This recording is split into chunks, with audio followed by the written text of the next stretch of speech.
Hello bakers! Today we're making super easy chocolate rolls. So, add half a cup plus 1 tablespoon of milk, 2 tablespoons of sugar, and 1 tablespoon of yeast. Give it a good mix, then set it aside for about 10 minutes to let the yeast activate. This chocolate rolls, it's one of my all-time favorites. Stick around, you'll see why. Now, crack in 1 egg, then add 2 tablespoons of oil. Mix for a few more seconds, just until everything blends together smoothly. Then it's time for the dry ingredients. Add 2½ cups of flour, 1/4 cup of cocoa powder, and 1/4 teaspoon of salt.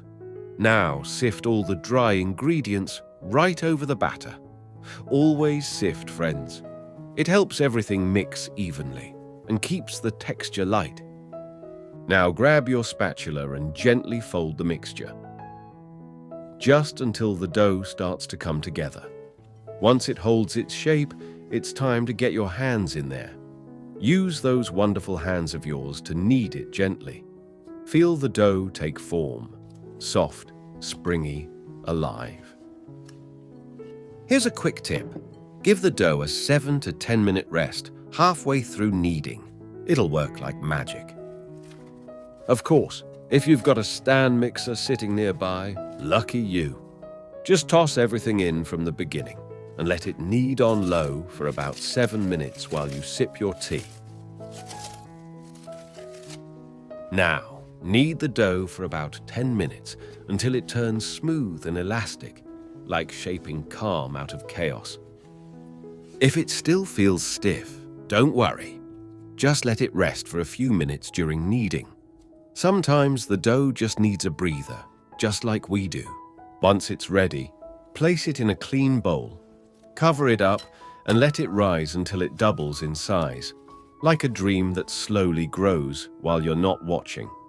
For the filling, we'll need 1/3 cup plus 1 tablespoon of brown sugar, 1/2 tablespoon of cornstarch, 1 to 2 tablespoons of cocoa powder, and 1 teaspoon of ground cinnamon. Mix well until it's evenly combined. No clumps, just an even dry blend. We use cinnamon for background flavor, but feel free to swap it with a bit of coffee powder if you prefer. Set it aside, and let's get back to our rested dough. The dough has puffed up beautifully, like a pillow filled with warm air, soft and ready. It's had its rest, and now it's ready to be rolled out into something delicious. Punch down the dough gently to release the air, then shape it into a ball again. Cover it and let it rest for 5 more minutes. Always give your dough little breaks along the way. Not too long, not too short. If it rests too much, it'll puff up again and be tricky to shape.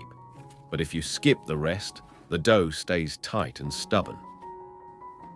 By the way, if you have any questions, drop them in the comments. I'll make sure to answer every single one. Now, sprinkle a bit of flour on both sides of the dough, just enough to keep things from sticking. Gently press it down with your hands, then start rolling it out with a rolling pin. Every couple of rolls, turn the dough slightly and keep going. This simple trick helps keep the shape even and prevents it from sticking or tearing. It also makes the dough much easier to handle. This dough is incredibly versatile. You can use it for cinnamon rolls, chocolate babka, or even sweet buns. It's soft, reliable, and perfect for almost any sweetbread you love. Roll the dough into a 28 by 42 centimeter rectangle. Now, spread 1/4 cup of room temperature butter evenly over the dough. Make sure to cover the surface all the way to the edges. This buttery layer is what makes every bite rich and tender. Sprinkle the sugar mixture gently over the butter. Don't forget to leave a 2 centimeter strip at the end untouched, so the dough seals properly and doesn't open while baking. Gently roll over the filling with a rolling pin, just to help it stick to the dough and stay in place as you work. Start rolling the dough from the longer side, nice and steady without rushing. Use both hands to guide it evenly as you go. Don't press too hard. Let it roll naturally, like a scroll gently folding into itself. When you reach the end, pinch the seam shut, making sure it seals well so nothing opens while baking. Now, trim the ends of the roll to even them out. I always use dental floss to cut rolls. It's clean, quick, and doesn't squash the dough. Divide the roll into as many pieces as will fit your baking dish. I went with 9 rolls. It fits my pan just right. First, mark the roll to guide your cuts. Then slice along those marks for even, tidy pieces. Just like in the video, use dental floss to slice the roll. Slide the floss under the dough, cross the ends over the top, and pull tight. Lightly grease your pan with vegetable oil, then arrange the rolls inside, with a little space between them, so they have room to rise. Cover the rolls and let them rest for 20 minutes. Meanwhile, turn on your oven to 190 degrees Celsius. Once preheated, bake for 15 minutes. Time to make the frosting. Add 3 tablespoons of room temperature butter and 1/3 cup of cream cheese. Mix them well until smooth and creamy. And if you're not a fan of the slight saltiness in cream cheese, you can always use mascarpone instead. Now, add 1 cup of powdered sugar. Mix slowly at first, then pick up the speed once it starts coming together. Hope you're enjoying this as much as I am. And if it's brought a little calm to your day, well, maybe come back for the next one too.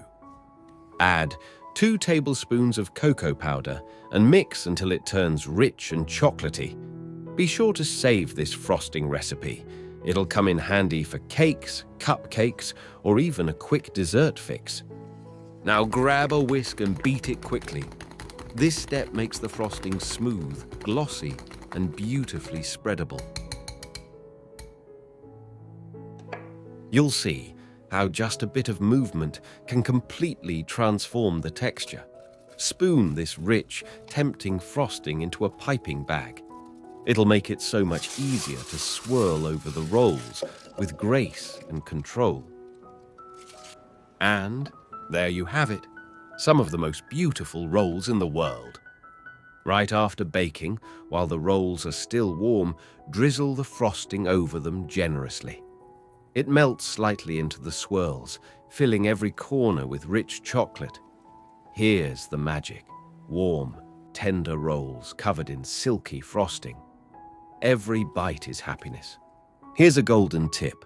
Leave the pan in the warm, turned-off oven for 20 seconds. The frosting will set with a beautiful, glossy shine.